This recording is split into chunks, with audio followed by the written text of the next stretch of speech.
Reservation से जुड़ी बहुत ही बड़ी अपडेट इस वक्त आ रही है Punjab and Haryana high court से। दरअसल अगर आप करंटली सेंट्रल गवर्नमेंट की जॉब्स में रिजर्वेशन देखेंगे तो इन कैटेगरीज को रिजर्वेशन मिली हुई है, schedule caste, schedule tribe, OBC, economical weaker section and person with benchmark disabilities. और ये परसेंटेज है जिस हिसाब से इनको सेंट्रल गवर्नमेंट की जॉब्स में रिजर्वेशन मिली हुई है। लेकिन पर्टिकुलरली इस वक्त मैं बात करूंगा ओबीसी की। ओबीसी को करंटली अगर मैं यूपीएससी के एग्जाम्स में देखूं तो जो रिजर्वेशन मिली है वो 25% है। उसी के साथ साथ आपको एक चीज याद रखनी है कि अक्रॉस सेंट्रल गवर्नमेंट की जॉब्स में जो रिजर्वेशन ओबीसी के लिए है वो 27% है।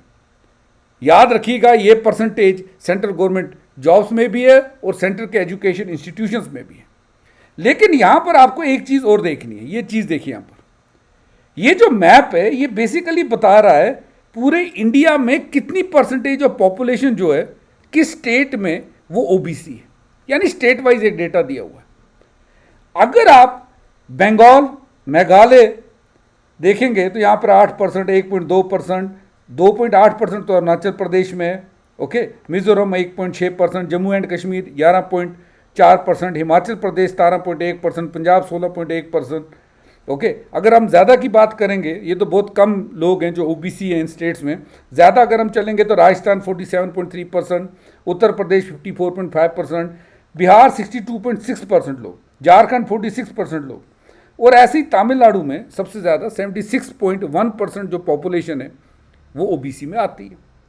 तो ये डेटा हमारे पास है, स्टेट वाइज डेटा हमने देखा।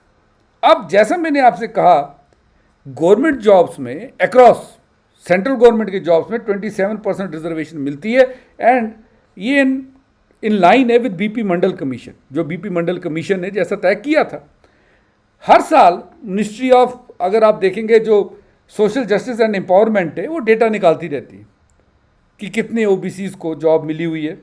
तो हम उससे देखते हैं कि सबको 27% के हिसाब से गवर्नमेंट जॉब्स और एजुकेशन इंस्टीट्यूशन से बेनिफिट किया जाता है। लेकिन मैंने अभी आपको ये मैप दिखाया कि पूरे इंडिया में ओबीसी की जो पॉपुलेशन है स्टेट वाइज वो अलग अलग है। ओके, कुछ स्टेट्स में ज़्यादा है, कुछ स्टेट्स में बहुत कम है। अब स्टेट गवर्नमेंट और यूनियन टेरिटरीज में जो जॉब निकलती है उनके लिए जो ओबीसीज को रिजर्वेशन दी जाती है वो हर स्टेट में अलग है। यह देखिए, अगर आप गैजेट निकालेंगे ओबीसी के रिजर्वेशन का तो आप ये देखेंगे डिफरेंट स्टेट्स में जैसे अरुणाचल प्रदेश में ओबीसी पॉपुलेशन है ही नहीं तो उन्हें ओबीसी दिया ही नहीं जाता स्टेटस। बिहार में अगर आप देखेंगे तो ओबीसी को ऐसे बांटा गया है रिजर्वेशन को। छत्तीसगढ़ में 14% है, दिल्ली में 27% है। डिफरेंट स्टेट्स में डिफरेंट है, जैसा यहां पर भी आप देख सकते हैं। यानी सेंट्रल गवर्नमेंट में अक्रॉस हम लोग 27% रिजर्वेशन दे रहे हैं ओबीसी को, और डिफरेंट स्टेट्स में डिफरेंट ओबीसी की परसेंटेज उन्हें बेनिफिट्स मिलते हैं। क्यों? क्योंकि स्टेट्स में सोशियो इकोनॉमिक रियलिटीज़ को, जोग्राफिकल रियलिटीज़ को ध्यान में रखकर कितनी पॉपुलेशन वहाँ पर बेनिफिट हो रही है उस हिसाब से स्टेट रिजर्वेशन में ओबीसीज की जो परसेंटेज है वो तय की जाती है। अब यहाँ पर एक क्वेश्चन है, बहुत बड़ा क्वेश्चन है। क्वेश्चन क्या है इस वक्त हमारा, जिसके करके एक बड़ी changes Punjab and Haryana high court ने बोला कि ओबीसी के रिजर्वेशन में आएगी। वो चेंजेस क्या है वो सुनिएगा। क्वेश्चन क्या है, एक इंसान है जो एक स्टेट में रह रहा है, उसका जन्म एक स्टेट में हुआ है, फिर वो दूसरी स्टेट में माइग्रेट करते हैं, अब वो दूसरी स्टेट में रहने लग जाते हैं। अब बात हो रही है क्लेम की कि जो क्लेम करेंगे ओबीसी रिजर्वेशन, क्या उन्हें यूनिफॉर्मली इस स्टेट में भी और इस स्टेट में भी, यानी जहां उनका ओरिजिन है, दोनों स्टेट्स में बराबर का मिलेगा? क्या वो दोनों स्टेट्स में, फॉर एग्जाम्पल पैदाइश एक स्टेट में हुई, रहते दूसरे स्टेट में, या मेरे पापा की पैदाइश एक जगह हुई, उनकी ट्रांसफ़र दूसरी जगह हो गई, हमारा मूल जो है वो एक स्टेट में है और अब रहते हम दूसरी स्टेट में, क्या मैं दोनों स्टेट्स में ओबीसी के लिए एलिजिबल हूँ? अगर मेरा परिवार यहाँ से आता है, मैं रहता भी करंटली यहाँ पर हूँ, क्या मैं दोनों स्टेट्स में ओबीसी के लिए अवेलेबल हूँ? मुझे मिलेंगे बेनिफिट्स? क्योंकि दोनों स्टेट्स में, जैसे मैंने कहा, ओबीसी की परसेंटेज अलग होगी। केस ऐसा ही है, केस ऐसा ही आया पंजाब एंड हरियाणा हाईकोर्ट के पास, और जज जो सुनने वाले थे वो जस्टिस हरप्रीत सिंह जी बरार जी, केस क्या था? केस पहले मैं आपको बता दूं। PSPCL पोस्ट निकालता है असिस्टेंट इंजीनियर की, जिसमें 2 पोस्टें थी बैकवर्ड क्लास के लिए। एक बच्चा फॉर्म भरता है, बैकवर्ड क्लास से था, 30 मार्क्स आए थे उसके 100 में से गेट के एग्जाम में, तो जो कट ऑफ लेवल था बैकवर्ड क्लास के लिए उससे ऊपर ही था। इनफैक्ट उसकी 70th पोजीशन थी। दरअसल वो जिस कम्युनिटी से बिलोंग करता है, it was a Jinvar community, वो जिनवर कम्युनिटी से बिलोंग करता था। जिनवर कम्युनिटी को पंजाब ने 1955 में एज ए बैकवर्ड क्लास जो है नोटिफाई किया हुआ है। अब हुआ क्या? हुआ ये कि एक्चुअली जो इनकी होम स्टेट थी वो हिमाचल प्रदेश थी, और पोस्ट जो निकली है गवर्नमेंट जॉब की, ये पंजाब में निकली है। अब इनका होम स्टेट हिमाचल प्रदेश कैसे थी? दरअसल जो इसके ग्रैंडफादर थे वो ऊना डिस्ट्रिक्ट में रहते थे, जो पहले पंजाब में था, लेकिन बाद में आपको पता होगा 1966 में Una became the part of Himachal Pradesh, वो हिमाचल प्रदेश का पार्ट हो गया। ओके, तो करंटली जो इनका ओरिजिन है वो हिमाचल प्रदेश में, लेकिन 1999 में इसके पिताजी माइग्रेट करते हैं पंजाब वापस आते हैं हिमाचल प्रदेश से। 2000 में इसका बर्थ होता है, पंजाब में ही बर्थ होता है। अब क्योंकि इसके दादाजी हिमाचल प्रदेश से थे, जब इसने फॉर्म भरा PSPCL का, तो उन्होंने फॉर्म रिजेक्ट कर दिया, ये कह के कि क्योंकि जो आपकी स्टेट ऑफ ऑरिजिन है वो हिमाचल है, वो पंजाब तो है नहीं, क्योंकि आपके दादाजी जो हैं he was in Himachal Pradesh, Una became the part of Himachal Pradesh. भले ही आप पंजाब में रह रहे हैं, आपके पिताजी पंजाब माइग्रेंट किए हैं, बट आपको यहां पर OBC का बैकवर्ड क्लास का जो बेनिफिट्स है वो नहीं मिलेंगे। केस पहुंच गया Punjab and Haryana high court में। तो इस माइग्रेशन का चक्कर था सारा,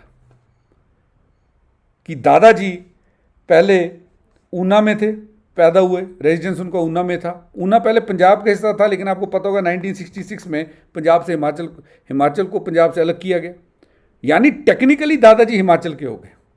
पिताजी वापस पंजाब आते हैं, बेटे का जन्म भी 2000 में पंजाब में होता है, लेकिन इनका state of origin is still Himachal Pradesh, और इन्होंने जिस जॉब के लिए अप्लाई किया था इट वॉज इन पंजाब। अब what were the observation of the court, वो बताने से पहले आपको इस साथ में शेयर कर दूं कि अगर आप UPSC की तैयारी कर रहे हैं, बेस्ट एजुकेटर से इंडिया के पढ़ना चाहते हैं एट अफोर्डेबल प्राइस, तो अनअकैडमी आपके लिए लेके आया है इस दिवाली रोशन करो अपनी ऑफिसर बनने की राह। आपको अनअकैडमी की सब्सक्रिप्शन लोवेस्ट यानी 17,999 में मिलेगी। इतना ही नहीं, इसके साथ आपको निश्चय बैच, जो हमारा मेंस का बैच है, वो फ्री मिलेगा, यानी 1 साल की सब्सक्रिप्शन 17,999 में, उसके साथ निश्चय बैच फ्री जो कि मेंस का है, और आप किसी भी बैच में पढ़ सकते हैं, किसी भी बैच में किसी भी एजुकेटर से अनअकैडमी की सब्सक्रिप्शन लेकर आप पढ़ सकते हैं, चाहे वो इंग्लिश हो, हिंदी हो, इंग्लिश हो। एडिशनल डिस्काउंट के लिए, बेनिफिट्स के लिए आप मेरा कोड NAVI57 भी यूज़ कर सकते हैं। तो ये इशू था। ओके, अब बढ़ते इशू की ओर, कि एंसिस्टर्स एक कास्ट को बिलोंग करते थे जो कि बैकवर्ड क्लास है पंजाब में, लेकिन वो माइग्रेट कर गए थे दूसरी स्टेट में, हिमाचल में। भले ही जो एप्लीकेंट था उसका जन्म पंजाब में हुआ है, उसका डोमिसाइल पंजाब में है, लेकिन क्या रिजर्वेशन के जो बेनिफिट्स है वो हिमाचल से यहाँ पर पंजाब में ट्रांसफ़र होंगे? ये क्वेश्चन था कोर्ट के सामने। और ये क्वेश्चन भी था कि क्या PSPCL ने article 14 equality before the law या आर्टिकल 16 इक्वल अपॉर्चुनिटी, इनकी उल्लंघना की हुई है। जस्टिस हरप्रीत सिंह बरार जी ने केस को बड़े अच्छे से सुना, और उन्होंने ये कहा कि रिजर्वेशन खासकर बैकवर्ड क्लास कैटेगरी को जो है वो स्टेट ऑफ ओरिजिन में मिलेगी, यानी जहां पर आप रजिस्टर्ड थे, that was in the Himachal Pradesh, not in the state of birth और रेजिडेंस। अब आप पंजाब आ गए, आपका जन्म पंजाब का है, आपके पिताजी माइग्रेंट हुए, आप डोमिसाइल यहाँ कर, यहाँ पर आपको बेनिफिट्स नहीं मिलेंगे।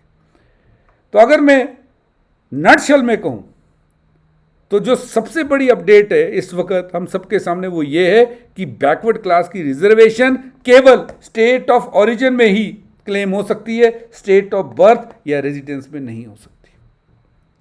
ये Punjab and Haryana high court ने कहा।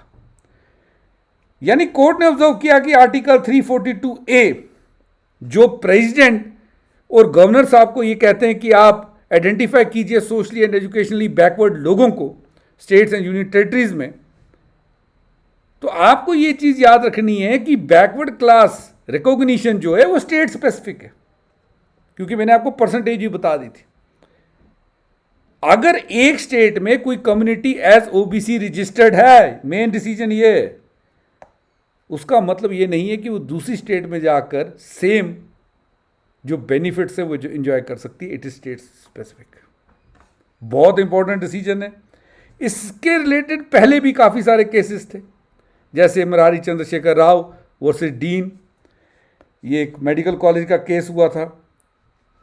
ओके, उसमें भी कहा था कि रिजर्वेशन बेनिफिट्स यूनिफॉर्म नहीं है पूरे इंडिया में। एमसीडी वर्सेस वीना सेम चीज़ था, इसमें भी कहा था कि स्टेट स्पेसिफिक बैकवर्डनेस को हम लोग आइडेंटिफाई करते हैं। बीर सिंह वर्सेस दिल्ली जल बोर्ड, इसमें भी सेम चीज़ कहा गया था कि ज्योग्राफिकल लिमिट्स है बैकवर्ड क्लासेस के लिए। जैसे मैंने कहा, it is the state specific geographical condition देखी जाती है।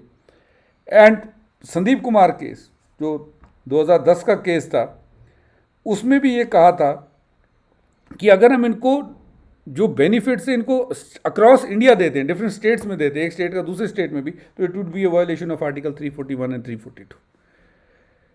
ये एक बड़ी अपडेट थी। आपका इस विषय में क्या कहना है